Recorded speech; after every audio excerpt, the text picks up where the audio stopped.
저희들이 요즘에 사도행전 강해를 통해서 스데반의 설교를 살펴보고 있죠. 그래서 지난주에 보게 되면 하나님께서 믿음의 조상 아브라함에게 언약을 맺으시고 약속의 말씀을 주십니다. 그런데 그 말씀이 아브라함에게만 국한된 것이 아니었어요.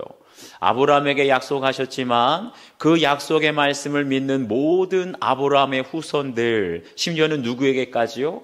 저와 여러분에게까지 하나님의 약속의 말씀이 유효한 줄 믿습니다. 어떻게 이렇게 영원토록 그 말씀이 유효할 수 있을까요? 그건 다른 것이 아니라 이사야 40장 8절을 보면 풀은 마르고 꽃은 시드나 우리 하나님의 말씀은 영원히 서리라고 하셨어요. 여기서 풀과 꽃은 바로 뭐죠? 우리의 육체의 아름다움을 의미합니다. 아무리 육체가 건강하고 아무리 육체가 아름다워도 결국은 풀과 꽃과 같이 한순간에 시들어버릴 수밖에 없다는 거예요. 그에 반해서 영원히 서는 것은 오직 하나님의 말씀밖에 없는 줄 믿습니다. 왜 그렇지요? 우리 인생은 결국 아무리 건강하고 아름다워도 죽을 수밖에 없어요. 그렇지만 영원히 살아계시는 하나님의 말씀만 우리 가운데 영원한 약속이 되는 줄 믿습니다. 하루살이는 아무리 좋아도 내일을 약속할 수 없어요. 매미는 또 한 해 살이기 때문에 내년을 약속할 수 없지요. 우리가 아무리 믿음이 좋아도 영혼을 약속할 수는 없습니다. 영원하신 분은 오직 하나님 한 분밖에 없는 줄 믿습니다. 그렇기 때문에 영원한 약속의 말씀을 믿는 사람은 영원한 하나님의 관점에서 오늘 우리 가정에 일어나는 모든 사건들을 분별할 수 있어야 돼요.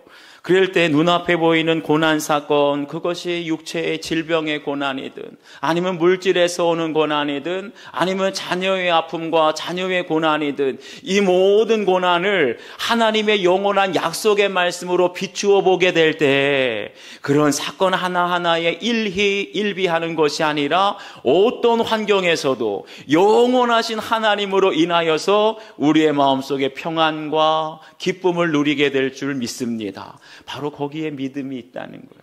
어떻게 하면 우리가 이러한 영혼의 관점에서 영원한 약속의 말씀으로 오늘 우리 가정의 사건을 해석할 수 있을지 오늘 주신 말씀 통해 약속하신 때가 가까움에 라는 제목으로 함께 은혜를 나누겠습니다. 첫 번째는 약속을 이루기 위한 과정, 번성과 죽을 환경과 능함입니다. 17절 말씀을 함께 읽겠습니다. 시작. 하나님이 아브라함에게 약속하신 때가 가까움에 이스라엘 백성이 애굽에서 번성하여 많아졌더니 아멘. 여기 보니까 하나님이 아브라함에게 약속하신 때가 가까움에 지난주에 하나님께서 아브라함에게 뭐라고 약속하셨지요? 네 후손이 다른 땅에서 나그네가 되어 그 땅 사람들이 종으로 삼아 400년 동안 종살이 하겠다는 거예요. 그런데 그 약속의 때 애굽에서 노예 생활한 지 400년의 때가 끝나가고 있다는 거죠. 그때가 되니까 무슨 일이 일어납니까? 이스라엘 백성이 애굽에서 번성하여 많아졌더니 여기서 번성하다라는 말을 언어의 문자대로 해석하면 셀 수 없을 정도로 큰 무리, 큰 백성이 되었다는 뜻입니다. 야곱이 그의 가족들을 다 끌고 처음으로 애굽으로 내려왔을 때 몇 명이요? 75명. 그런데 400년이 되어서 출애굽을 할 때는 장정만 60만 명, 남녀노소 합치면 최소 몇 명이요? 200만 명이 넘게 되었다는 거예요. 그러니까 자식도 없는 아브라함에게 하나님께서 큰 민족을 이루리라 이루어졌어요? 안 이루어졌어요? 400년 만에 헤아릴 수 없는 200만 명이 넘는 큰 민족을 이루는 하나님의 영원하신 약속이 그대로 이루어진 줄 믿습니다. 그 당시에 애굽 사람들은요, 이스라엘 노예들보다 훨씬 더 돈도 많고 배움도 많고 그리고 문화적인 혜택도 많이 누렸어요. 그런데 이렇게 있는 사람들, 애굽 사람들은 오히려 인구가 그대로이거나 줄어들고 있는데 오히려 애굽 사람들보다 배우지도 못하고 가난하고 그리고 정말 노예 생활을 하면서 열악 환경에 살아가는 이스라엘 사람들은 시간이 지나면 지날수록 자녀들도 많이 낳고 번성하게 되었다는 거예요. 사랑하는 여러분, 이것이 바로 하나님의 본성인 줄 믿습니다. 꼭 돈이 많고 많이 배우고 세상에서 성공하고 출세했다고 본성하는 거 아니에요. 여러분, 오히려 돈 많은 사람들은 애 안 낳아요. 그런데 여러분, 노예처럼 물질에 가난에 얽매이고 질병에 얽매이고 불신 남편에 얽매이고 심지어는 아픈 자녀, 문제 자녀에게 얽매여 있어도 날마다 나는 죽고 예수로 살며 고난과 핍박당하는 환경에서도 영원하신 약속의 말씀을 내 마음에 새기고 공동체에 꼭 붙어 있게 되면 아무리 불신 남편이 나를 핍박해도 오히려 내 안에 은혜가 더 넘쳐나는 것, 이게 바로 하나님의 본성인 줄 믿습니다. 가족들에게 잘 가르친 것도 없어요. 가난해서 잘 해준 것도 없는데, 입혀준 것도 없는데, 그런 자녀들이 각자의 대학을 찾아가고 직장을 찾아가고 배우자를 찾아가서 결혼하는 것, 이것이 하나님의 본성인 줄 믿습니다. 오히려 세상에서 많이 배우고 많이 가진 사람은 교회 직분 감당할 수 없는데, 오히려 나는 배운 것도 없어요, 가진 것도 없어요, 몸도 연약한데 세상의 모든 것 가진 사람도 감당할 수 없는 하나님의 직분, 감당할 만한 힘과 지혜와 능력 주시는 것, 이것이 하나님의 본성인 줄 믿습니다. 그런 본성의 역사가 여러분의 가정에도 있기를 축복합니다. 우리 계속 20절에서 21절 함께 읽습니다. 시작. 그때 모세가 낳는데 하나님 보시기에 아름다운지라 그의 아버지의 집에서 3달 동안 길리더니 버려진 후에 바로의 딸이 그를 데려다가 자기 아들로 기르매. 아멘. 여기 보니까 그때의 모세가 났다라 그랬어요. 그런데 그때가 언제냐? 요셉을 알지 못하는 새로운 바로가 왕이 되었는데, 그때 아주 교활한 방법으로 이스라엘의 어린아이들을 괴롭히고 죽이려고 했다는 거예요.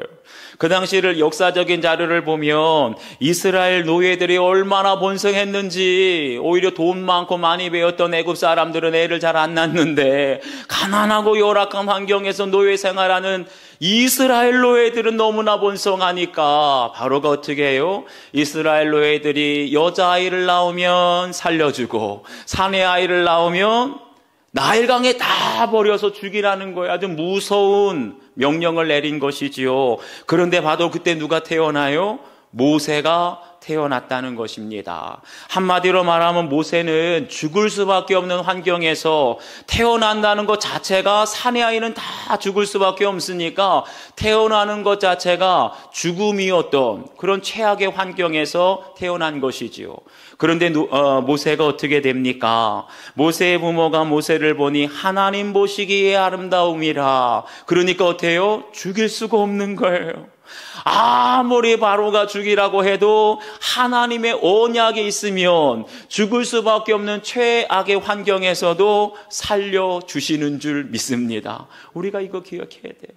아무리 망할 수밖에 없는 환경에도 우리 안에 하나님의 영원한 약속이 있으면 망하지 않고 거꾸러지하지 않고 다시 일어나게 될 줄 믿습니다. 그런데 3달을 숨겨서 키우다가 도저히 안 되니까 어떻게 해요? 갈대 상자에 담아서 나일강에 띄우게 되는데, 그걸 누가 보지요? 바로 바로의 딸이 갈대 상자에 있는 모세를 발견하고 자기의 양자로 삼게 됩니다. 그래서 모세는 하루아침에 태어나면 다 죽을 수밖에 없는 그런 죽음의 환경에 있었는데 하루아침에 어떻게 돼요? 애굽의 왕자가 되는 180도로 그의 삶이 바뀌게 된 줄 믿습니다. 그런데 그뿐만 아니라 이렇게 하나님의 약속을 이루기 위해서 모세를 죽음의 환경, 죽을 수밖에 없는 환경에서 기적적으로 살려주신 하나님께서 어떻게 돼요? 이제는 애굽의 왕궁에서 모든 학문을 배워서 말하는 것이나 그 행하는 것이 능하더라. 할렐루야. 사랑하는 여러분, 이것이 바로 하나님의 약속이 있는 사람의 은혜인 줄 믿습니다. 번성하게 되는 것도 하나님의 약속을 이루기 위해서, 때로는 죽을 수밖에, 숨 막혀 죽을 수밖에 없는 환경이 될 때도 있어요. 그런데 우리가 분별해야 돼요.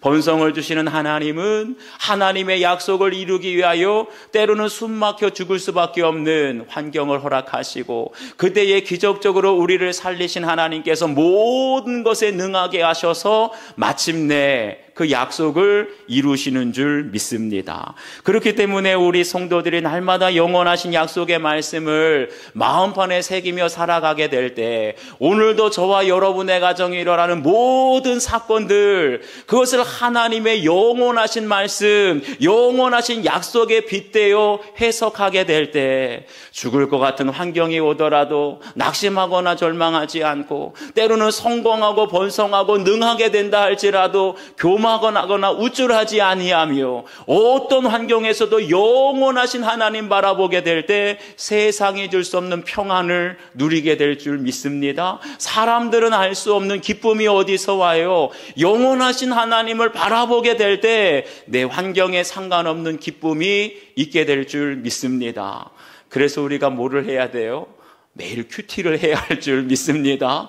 큐티를 안 하면 영원하신 약속을 알 수가 없는 거예요. 그래서 날마다 구속사의 말씀으로 오늘도 내가 처해 있는 모든 환경 속에 영원하신 약속의 말씀을 묵상하게 될 때, 때로는 우리 가정에 번성이 오게 되고, 때로는 죽을 것 같은 나일강에 고난이 찾아오게 되고, 때로는 애굽의 왕자가 되어서 형통하게 되고 성공하게 되고 능하게 되더라도 이 모든 것이 하나님의 약속을 이루기 위한 과정이요 환경임을 알게 될 줄 믿습니다. 한번 여러분도 적용해 보세요. 가난하고 열악한 환경에서 경험한 하나님의 본성은 무엇입니까? 남들보다 가진 거 하나도 없는데 어머 모든 거 다 누리게 하시네. 남들보다 잘 가르치지 못하는데 어머 우리 자녀들 하나님께서 길을 열어주시네. 그런 본성은 무엇입니까? 영원한 약속의 관점에서 해석해야 할 오늘 내가 죽을 것 같은 고난 사건과 출세와 성공 사건은 무엇인지 일희일비하지 마세요. 내 환경만 바라보면 절망하고 교만해질 수밖에 없지만, 거기에서 영원한 하나님의 약속을 바라보게 되면 교만해지지도 절망하지도 않고 평안만 누리게 될 줄 믿습니다. 두 번째는 약속을 이루기 위해 나그네임을 깨달아야 합니다. 23절과 24절을 함께 읽겠습니다. 시작. 나이가 40이 되매 그 형제 이스라엘 자손을 돌볼 생각이 나더니 한 사람이 원통한 일을 당함을 보고 보호하여 압제받는 자를 위하여 원수를 갚아 애굽 사람을 쳐 죽이니라.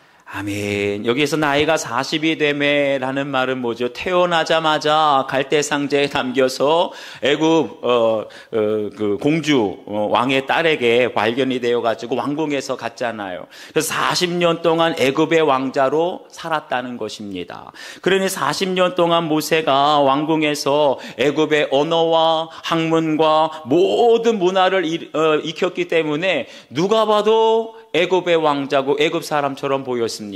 그런데 그때 모세가 뭐라고 생각하지요? 그 형제 이스라엘 자손을 돌볼 생각이 났다라는 거예요. 이상하지요?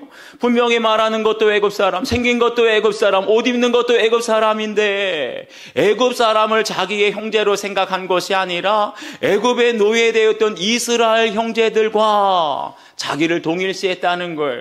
그리고 그 이스라엘의 노예를 자기의 형제로 생각했다는 것이죠. 한마디로 모세의 정체성은 애굽 사람이 아니라 이스라엘 백성이었다는 거예요. 생각만 그렇게 하는 것이 아니라 행동으로 진심을 보여줍니다. 24절을 보면 이스라엘 노예가 애굽 사람에게 심하게 학대당하는 것을 보고 어떻게 해요? 자신을 통해 그 애굽 사람을 자신의 원수로 여기고 애굽 사람을 쳐 죽이는 거예요. 애굽의 왕자가. 그러면서 자기가 그렇게 애굽 사람을, 이스라엘 노예를 괴롭히는 애굽 사람을 쳐 죽이는 것을 보면 분명히 이스라엘 사람들이 어떻게 해요? 그 모세를 통하여 하나님이 우리를 구원하시려나 보다 그렇게 깨달을 것이라고 기대했는데, 그런데 뜻밖의 사건이 일어납니다. 그 이튿날 이스라엘 노예들이 다투는 것을 보고 모세가 화해를 시키려고 뭐라고 하지요? 너희는 형제인데 어찌 서로 해치느냐? 그러니까 이스라엘 노예가 뭐라고 대꾸를 합니까? 누가 너를 관리와 재판장으로 우리 위에 세웠느냐? 네가 어제는 애굽 사람을 죽인과 같이 또 나를 죽이려 하느냐? 그러니까 여러분 보세요. 이게 말이 안 되는 상황이잖아요. 지금 이스라엘 노예 주제에 어떻게 애굽 사람, 그것도 왕자인데, 왕자의 옷을 입고 있는데 어떻게 대들고 밀쳐버릴 수가 있어요? 그런데 어떻게 노예가 그럴 수가 있지요? 왕자의 약점을 알고 있는 거예요. 노예를 죽인 것도 아니라 애굽 사람을 죽이는 살인죄의 약점을 알고 있으니 노예가 왕자에게 대들고 밀어뜨리고 공개적으로 모세의 약점을 폭로하고 맙니다. 그러니까 어떻게 됩니까? 우리 29절 말씀 함께 읽겠습니다. 29절 시작. 모세가 이 말 때문에 도주하여 미디안 땅에서 나그네 되어 거기서 아들 둘을 낳으니라. 아멘. 여기 보니까 모세가 이 말 때문에 도주하여 미디안 땅에서 나그네 되었다고 했어요. 분명히 모세가 이스라엘 노예를 학대하는 그 애굽 사람을 죽일 때 이것이 하나님의 뜻이라고 믿었습니다. 그리고 그렇게 함으로 말미암아 이스라엘 백성들을 그 모든 압제와 학대에서 하나님이 구원하여 주실 것이라, 그렇게 이스라엘 사람들이 자신을 믿고 따를 것이라고 생각했습니다. 그런데 이스라엘 사람들이 감사하며 따르기는커녕 어떻게 해요? 밀어뜨렸어요. 거부하고 배척했다는 것입니다. 결국 모세는 위험을 무릅쓰고 자기의 형제 이스라엘 노예를 자기의 형제라고 생각하고 도와주었는데 아무것도 얻지 못해요. 오히려 빈손으로 야반도주하여 미디안 땅에서 나그네가 되었다라고 했습니다. 여기서 미디안 광야에서 나그네가 되었다라는 말에 중요한 메시지가 있어요. 분명 모세는 믿음의 어머니였던 요게벳으로부터 태어날 때부터 어렸을 때부터 신앙교육을 받았습니다. 그래서 왕궁에 살고 있지만 너는 애굽의 왕자가 아니라 하나님의 백성, 이스라엘 백성이다. 정체성을 분명히 가지고 있었어요. 뿐만 아니라 모세는 자신의 손을 통하여 이스라엘의 구원을 이루실 것이라는 하나님의 사명을 알고 있었습니다. 그냥 혈기로 죽인 것이 아니라 이스라엘을 구원하기 위해서 한 것이었어요.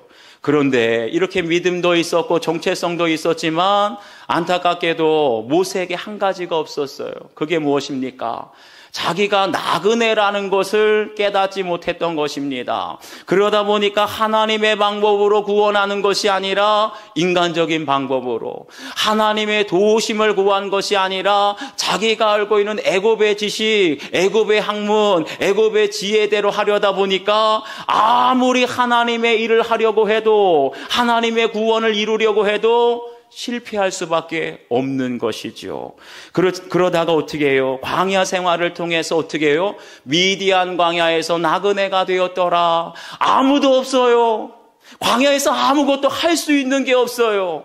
그런 미디안 광야에서 생활해 보니까 비로소 자기가 아무것도 없고 아무것도 할 수 없다는 그런 나그네 인생이라는 것을 철저히 깨닫게 되고, 그때서야 비로소 누구를 바라봅니까? 나를 도우시는 엘리 에셀의 하나님을 바라보게 된 줄 믿습니다. 내가 나그네 인생이라는 것을 깨닫지 못할 때는 인간적인 방법, 내가 알고 있는 세상의 지식과 학문을 할 때는 실패할 수밖에 없었어요. 그렇지만 나는 나그네 인생, 내 힘으로 할 수 있는 것이 아무것도 할 수 없습니다. 오직 엘리 에셀의 하나님을 바라보게 될 때 실패하였던 모세, 그의 모든 학문과 지식과 행정력과 리더십을 통하여 출애굽의 약속을 이루어 주신 줄 믿습니다. 그러면서 모세가 애굽에서 두 아들을 낳게 됐는데 이름을 뭐라고 짓지요? 첫째는 게르솜, 나그네라는 뜻이에요. 둘째는 엘리에셀, 하나님이 도우신다는 뜻입니다. 바로 이 아들들의 이름에 모세의 신앙 고백이 담겨져 있는 거예요. 광야 생활을 통해서 내가 게르솜, 나그네라는 것을 깨닫게 됩니다. 나에게 있는 것이 아무것도 없습니다. 내가 할 수 있는, 그렇게 학문을 잘하고 모든 말하는 것에 능하였는데 내가 말을 하지 못한다 그랬어요. 나그네라는 뜻이죠. 철저히 도저히 게으를 수 없는 나그네라는 것을 깨닫게 될 때 비로소 그 사람을 통해 엘리에셀의 하나님의 역사가 나타나고 엘리에셀 하나님의 도우심이 나타나게 되는 줄 믿습니다. 사랑하는 여러분, 우리가 왜 그렇게 수고하고 애쓰는데 하는 일마다 막히고 하는 일마다 실패할까요? 심지어는 교회에서도 하나님의 구원을 위해 하나님의 일을 이루기 위해서 정말 성도들에게 내 물질 바쳐, 내 소중한 시간 바쳐, 나도 피곤하지만 내 몸을 바쳐서 그렇게 수고하고 헌신하는데, 그런데 왜 몰라줄까요? 내가 다른 것도 아니에요. 하나님의 구원을 위해서 우리 가족들 그렇게 뒷바라지하고 섬기고 자식들에게 없는 것과 다 바쳐서 가르치는데 왜 부모의 그 수고와 사랑을 모르고 외면하고 배척할까요? 그건 다른 것 아니죠. 우리가 정말 하나님의 백성인 것을 알고 내가 믿음의 공동체, 믿음의 가족을 위해서 수고하는 건 분명한 사실이지만 뭐를 깨닫지 못해서 나그네인 걸 깨닫지 못하는 거예요. 내가 여전히 나그네 인생이라는 걸 깨닫지 못하니까 자꾸만 내 힘으로 하려는 거예요. 나그네 인생인 줄 깨닫지 못하니까 자꾸만 내 지식으로, 내 능력으로, 인간적인 방법, 내게 있는 것으로 하려다 보니까 어떻게 해요? 아무리 수고하고 해서도 실패할 수밖에 없고 가족들과 성도들에게 외면당하고 배척할 수밖에 없는 것이지요. 그렇기 때문에 아무것도 할 수 없는 미디안 광야와 같은 환경에서 나는 나그네였구나. 내가 대단한 사람, 애굽의 왕자, 능력 있는 사람이 아니라 아무것도 할 수 없고 아무것도 없는 나그네 인생이었구나. 이것 깨닫는 것이 하나님의 은혜인 줄 믿습니다. 그럴 때 참 놀라워요. 그것을 깨닫는 순간 비로소 엘리에셀의 하나님이 나와 함께 하시고 엘리에셀의 하나님이 아무것도 아니라고 고백하는, 나는 나그네입니다 고백하는 우리를 통하여 구원의 역사를 이루어 주시는 줄 믿습니다. 저에게도 그런 때가 있었어요. 정말 코로나 3년을 돌아보면 아무것도 할 수 없고 만나고 싶어도 사람들을, 성도들을 만날 수 없는 미디안 광야와 같은 시간이었습니다. 코로나 전까지만 하더라도 저는 좋은 목사가 되고 싶었고 능력 있는 목사가 되고 싶었고 성공적인 목회를 하고 싶었습니다. 그래서 지금까지 하였던 모든 목회의 경험, 각종 훈련과 세미나를 통해서 수많은 신학적인 지식을 쌓고 그리고 저의 모든 인맥과 리더십을 통해서 정보를 통해서 이 정도 되면 내가 정말 좋은 목사, 능력 있는 목사, 그러면 정말 교회 목회를 잘 할 줄 알았어요. 교회가 부흥하고 성장할 줄 알았어요. 그런데 교회는 외형적으로 늘어나고 성장하는데 이상하지요. 열심히 하면 할수록 하는 일마다 갈등과 다툼이 일어납니다. 분명히 이렇게 하면 완벽하게 될 줄 알았는데 모든 지식과 모든 정보와 모든 리더십을 총동원했는데 공동체 안에 오해와 반목이 깊어지고 오히려 영적으로 성장하고 변화되는 삶은 정말 발견하기 어려웠습니다. 왜 문제인지도 몰랐어요. 그러다가 코로나 기간 동안에 뭘 하고 싶어도 할 수 없고 지금까지 능력이라고 지금까지 지식이라고 생각했던 것들이 아무런 소용이 없다는 것을 깨달으면서 내가 나그네였구나. 내가 대단한 목사고 능력 있는 목사고 좋은 목사라고 생각했는데 아무것도 할 수 있는 것이 없는, 내게 있는 것이 아무런 소용이 없는 나그네라는 것을 깨닫게 되었어요. 그러니까 비로소 그때부터 나와 함께 하시는 예수님을 바라보게 되었습니다. 그전까지는 교회는 담임 목사의 역량만큼, 담임 목사의 열심만큼, 담임 목사의 영성과 능력만큼 이끈다고 생각했는데 깨어졌어요. 그것이 아니라 교회는 담임 목사가 아니라 오직 주인 되시는 예수님께서 이끄신다는 사실이 이제는 인정이 되어지고 철저히 믿어집니다. 그러니 제가 할 일은 이제 교회의 주인처럼 이끌어가는 것이 아니라 주인 되시는 예수님께 수시로 묻고 예수님께서 이끄시는 대로 따라가게 될 때 그냥 순종하면서 따라가기만 하면 엘리에셀의 하나님의 도우심이 우리 공동체 안에, 엘리에셀의 하나님이 모든 성도들의 가정과 기업 가운데 더 분명히 나타나게 될 줄 믿습니다. 한번 여러분 적용해 보세요. 하나님의 구원과 공동체를 위해서 헌신했는데 정말 몸을 바쳐서 위험을 무릅쓰고 소중한 물질 시간 다 바쳐서 헌신했는데 오히려 무시와 배척을 당한 적이 있습니까? 많으시죠. 가족들을 내가 위해서 그렇게, 자녀들을 위해서 그렇게 내가 헌신하고 모든 것 다 바쳤는데 자식들이 날 위해서 해준 게 뭐가 있는데요, 이렇게 배척당한 적은 없습니까? 왜 그랬을까요? 자신이 한낱 나그네 인생임을 여러분 통감하고 계십니까? 아니면 아직도 대단한 능력의 소유자라고 생각하십니까? 그렇게 나그네 인생임을 깨닫게 된 계기, 사건, 여러분의 미디안 광야, 아무것도 할 수 없는 미디안 광야의 사건은 무엇인지 한번 적용해 보시길 바라요. 반드시 그 과정, 그 시간이 있어야 우리가 엘리에셀 하나님의 도우심을 받게 될 줄 믿습니다. 세 번째는 약속을 이루기 위한 사명입니다. 30절과 33절을 함께 읽겠습니다. 시작. 40년이 참에 천사가 시내산 광야 가시나무 떨기 불꽃 가운데서 그에게 보이거늘 주께서 이르시되 내 발의 신을 벗으라 내가 서 있는 곳은 거룩한 땅이니라. 아멘. 여기 보니까 40년이 참에 천사가 시내산 광야 가시나무 떨기 불꽃 가운데서 그에게 보였다 그랬어요. 40년이 찼다는 말은 뭐지요? 한마디로 모세가 지금 미디안 광야에서 장인의 양을 친 지가 벌써 40년이 찼다는 거예요. 미디안 광야로 도망칠 때가 모세 40세였습니다. 거기서 또 40년 동안 양을 쳤으니 지금 모세의 나이가 80이 되었다는 거예요. 그러니까 40년 동안 양을 치었으니 여러분 어땠겠어요? 매일 똑같은 일상이 반복되지 않겠습니까? 그러니까 그날도 양을 치면서 시내산에 갔는데 가시떨기에 불꽃이 있는 것을 보게 된 거예요. 그런데 가만 보니까 희한하게도 불꽃은 있는데 나무가 타들어가지 않는 거예요.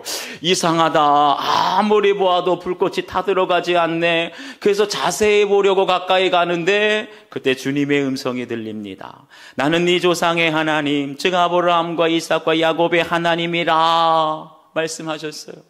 그토록 정말 오매불망 사모하였던 주님 아니겠습니까? 어렸을 때부터 어머니 요게벳에게 하나님에 대한 얘기를 들었는데, 그런데 이상하지요? 어머니에게 들었던 하나님, 내가 지식적으로만 알던 그 하나님을 인격적으로 만나게 되니까 기뻐하고 즐거워하는 것이 아니라 어때요? 무서워 바라보지 못하였더라. 오히려 하나님을 인격적으로 만나게 되니까 두려움이 엄습해서 감히 하나님을 바라보지도 못했다는 거예요. 여러분, 모세만 그런 게 아니에요.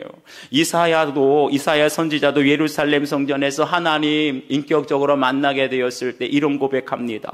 화로다 나여 망하게 되었도다. 나는 입술이 부정한 사람이요 나는 입술이 부정한 백성 중에 거주하면서 만군의 여호와이신 왕을 배웠음이로다. 그러니까 하나님의 얼굴을 본 것이 기쁨이 아니라 죽게 되었다, 망하게 되었다.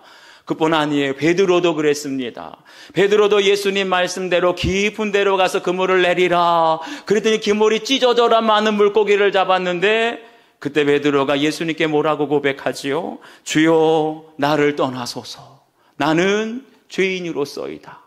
여러분, 분명히 하나님은 사랑이시라 우리에게 말씀하셨는데 사랑의 하나님이 우리를 궁유히 여기서 찾아오셨는데 왜 우리는 하나님 앞에, 인격적인 하나님 앞에 두려워, 무서워, 떨 수밖에 없을까요? 그건 다른 것 아니죠. 우리 안에 있는 죄성 때문에 그런 거예요. 여러분, 사람들과 함께 있을 때는 자기가 죄인인지 알아요, 몰라요? 몰라요. 다 죄인이거든요. 이리 돌아보아도 죄짓고 저리 돌아보아도 죄짓고 다 죄짓네. 그러니까 나 정도는 죄도 아니지. 나보다 더 큰 사기. 그저께는 뭐 이렇게 냉장고에서 영유아가 나오기도 하고 심지어는 주차 문제로 일본도를 내리쳐가지고 손목에 잘라. 말할 수 없는 끔찍한 죄가 나오다 보니까 뭐라고 생각해요? 나는 그래도 괜찮은 죄인이지. 여러분, 착각하고 살고 있는 거예요. 다들 죄인 가운데 살게 되면 내가 짓는 죄는 죄도 아니지. 그렇게 살다가 거룩하신 하나님 앞에 나아가게 되면 어떻게 돼요? 죄가 아니라고 생각했던 것들 다 드러나게 되는 거예요. 지금까지 내 안에 부인하고 싶었던 죄가 다 벌거벗은 것처럼 드러나게 되면 비로소 내가 죄인이라는 것을 깨닫고 주님 앞에 두려워지게 되는 거예요. 죄의 삭은 뭐라고요? 죄의 삭은 사망이라고 했어요. 나 같은 건 죄도 아니지, 나보다 더 심각한 죄. 그럴 때는 죄의 삭도 알지 못해요. 그런데 거룩하신 하나님 앞에 나아가 내 안에 부인하고 싶고 감춰진 모든 죄가 낱낱이 드러나게 될 때 내 죄 때문에 내가 죽을 수밖에 없구나, 이것을 깨닫게 되는 사람 사시나무 따듯이 떨 수밖에 없는 거예요. 내 죄 때문에 내가 사망에 죽을 수밖에 없는 죄인이구나 깨닫는 사람 잠이 안 오는 거예요. 두려움 속에 하나님을 바라볼 수도 없는 거예요. 그러니까 하나님께서 모세에게 뭐라고 하지요? 모세에게 말해요. 네 발에 신을 벗으라. 네가 서 있는 곳은 거룩한 땅이니라. 아멘이십니까? 여러분, 죄에 대한 두려움으로는 아무리 우리가 열심히 주님의 일을 하려고 해도 쓰임받을 수가 없어요. 내가 아는 게 많고 신앙의 연수가 많고 직분을 받아도 내 안에 욕심과 교만함, 이기심이 아직 남아있으면 쓰임받을 수가 없어요. 어떻게 해요? 네 발에 신을 벗으라.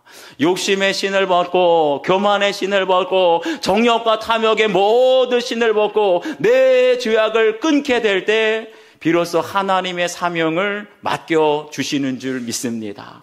그 사명이 뭐지요? 34절을 보면 이제 내가 너를 애굽으로 보내리라고 말씀하고 계세요.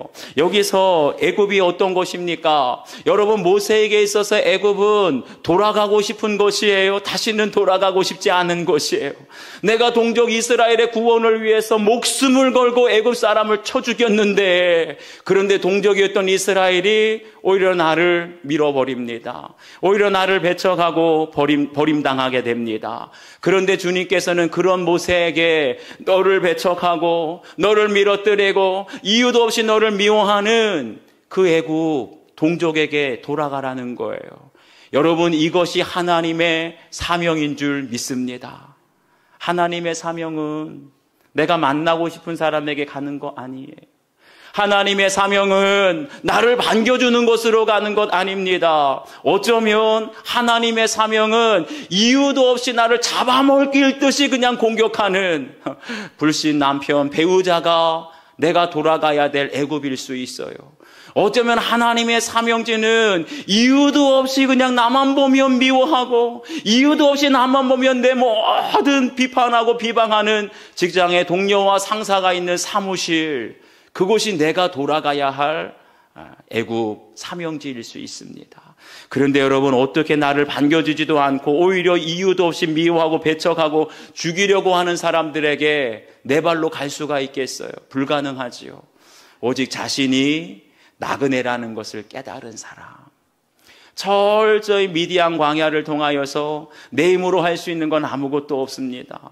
내게 있는 건 아무것도 없습니다. 철저히 나그네의 힘을 깨닫고 엘리에셀 하나님을 바라보는 사람, 그리고 엘리에셀 하나님 앞에서 지금까지 이건 죄도 아닌데 감춰지고 숨겨진 모든 데를 다 회개하면서 발에 신을 벗은 사람, 그런 사람에게 엘리에셀 하나님께서 함께 하실 때 나를 미워하고 나를 배척하고 나를 밀어내는 그러한 나의 애국, 가정과 직장과 이웃에게 다가가게 될 줄 믿습니다. 그럴 때 내 힘으로는 할 수 없었지만 엘리에셀 하나님께서 나를 도와주실 때 약속하신 말씀대로 출애굽의 역사가 이루어지고 우리 가정에 놀라운 구원의 역사가 이루어질 줄 믿습니다.